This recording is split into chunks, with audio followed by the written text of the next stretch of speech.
If you're oh, before I do anything with this video, please hit the like button, subscribe, and share. My first video in weeks, and this is the one I'm doing, and plus I want to talk about it. So Superman, the official trailer 2, I believe, released. I think this is the second trailer. Released today, and I have some thoughts. I had a planned video to watch it together, but I think this is fine. Just a quick little review of it.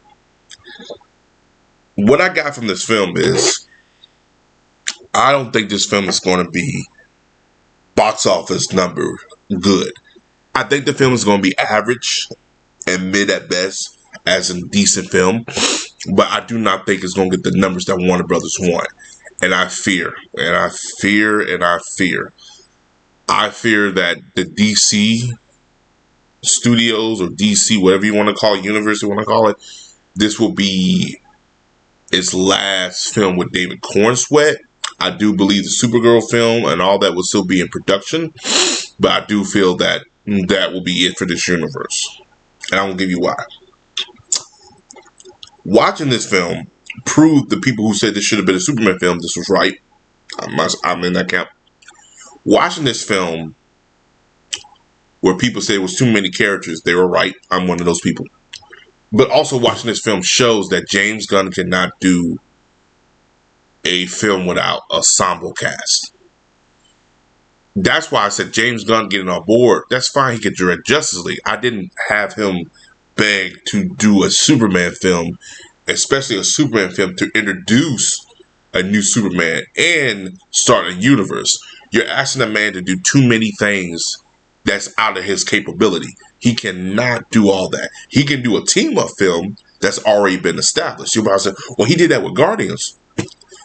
But he did have the world build. Marvel already did that for him. All Marvel said, yeah, there's these characters called the Guardians. Play with them. Do what you want to do. Voila. That's what he did. But again, those characters were unknown, so it worked. We all know Superman. So if he's out of character, we'll say it. Same with Lois, same with Lex. So that's the difference, and I think that's the problem. I mean, you could have got someone else to done this film. I mean, goddamn, Matthew Vaughn is sitting around there. I mean, you know, he has some. Well, again, Matthew Vaughn also has something written for Henry Cavill, so it'd be different. But I don't know. You could have got him involved. You could have got a lot of people involved. I think James Gunn was the right candidate to do Superman. He was the right candidate to do a Justice League film, but he's not the right candidate to do Superman. That's just my opinion. Especially if you watch the Suicide Squad, he's like, oh, okay. It comes off Guardians-esque. It's not bad. It's not great. But if he ever does a Justice League, I'm down. And that's what people were hoping for. But this film here, dear Lord,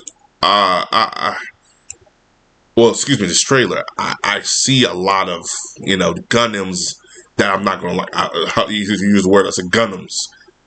And I'm just not digging. I don't also like the fact that how Superman was constantly getting beat and he wasn't being Superman in here. When you watch Man of Steel trailer, because I think I watched both of them, that trailer was more impactful. It made you want to go to the movie. Say what you want about this movie.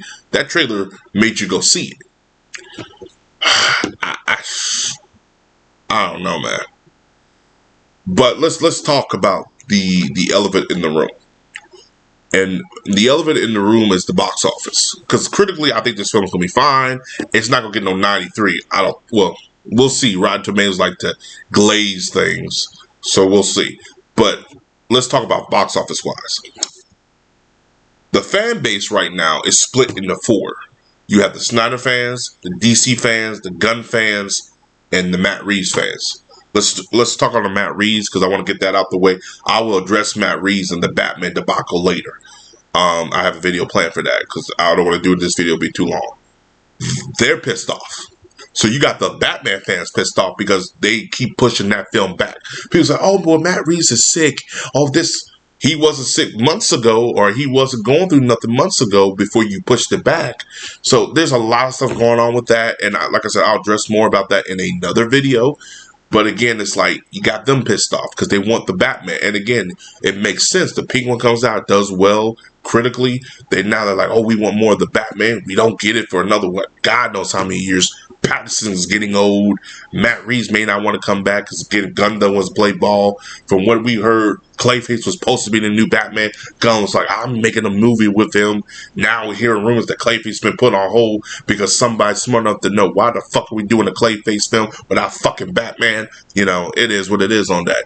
Then you got the Gunn fans. They'll be happy to do what he does. Problem is, the Gunn fans not that big enough to bring you $1 billion, so you need the DC fans. The DC fans don't trust Warner Brothers because they have seen Warner Brothers constantly start something and not finish something. Then it canceled the Batgirl film. I don't think it was going to be good, but some fans wanted to go see it. Granted, they could have put it on HBO Max and got some money out of it. They chose not to. That's on them.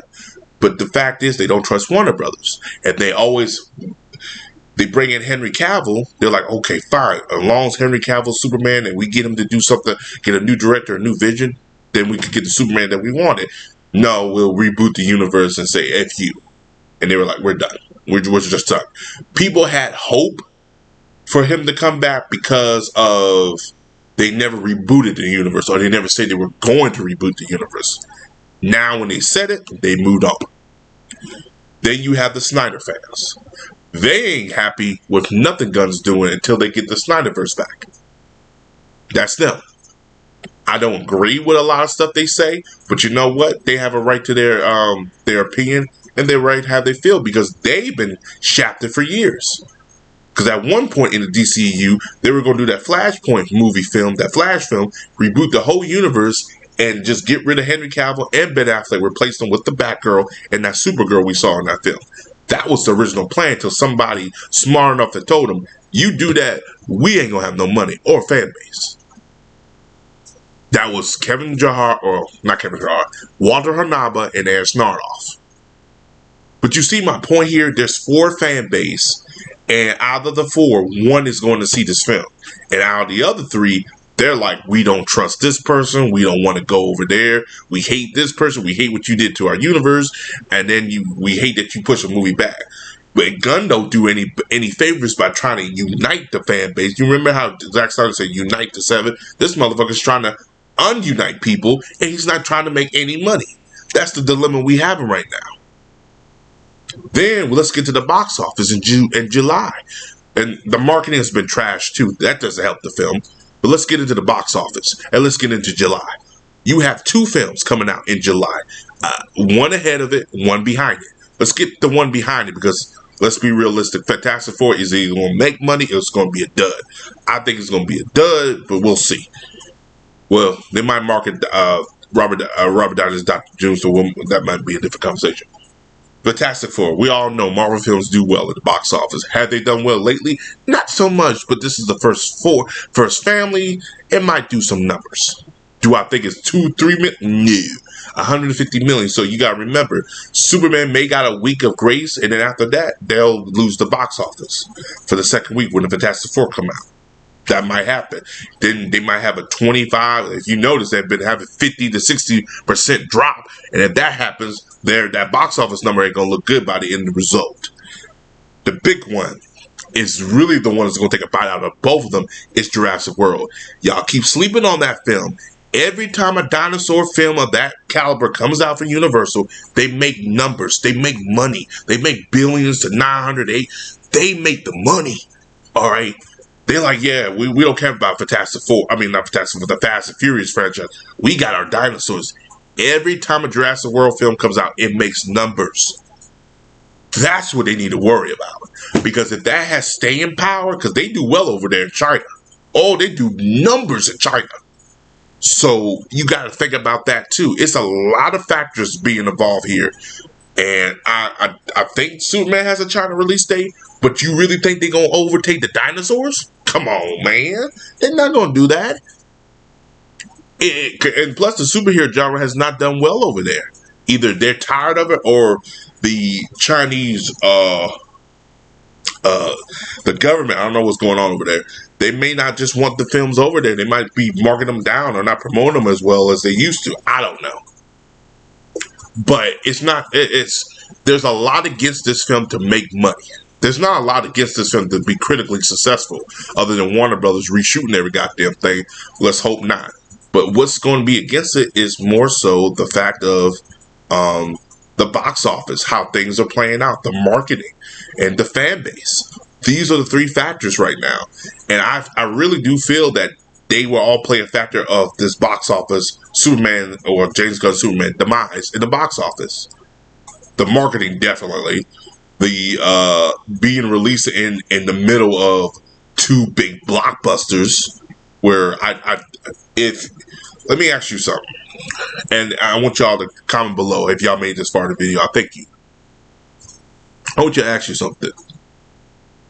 If you had a film that had a ride on making money, just make enough money to keep yourself afloat, would you put it in the middle of two big blockbusters? One guarantees $1 billion because I think Jurassic World is a walking moneymaker because they have done nothing but done that as of late.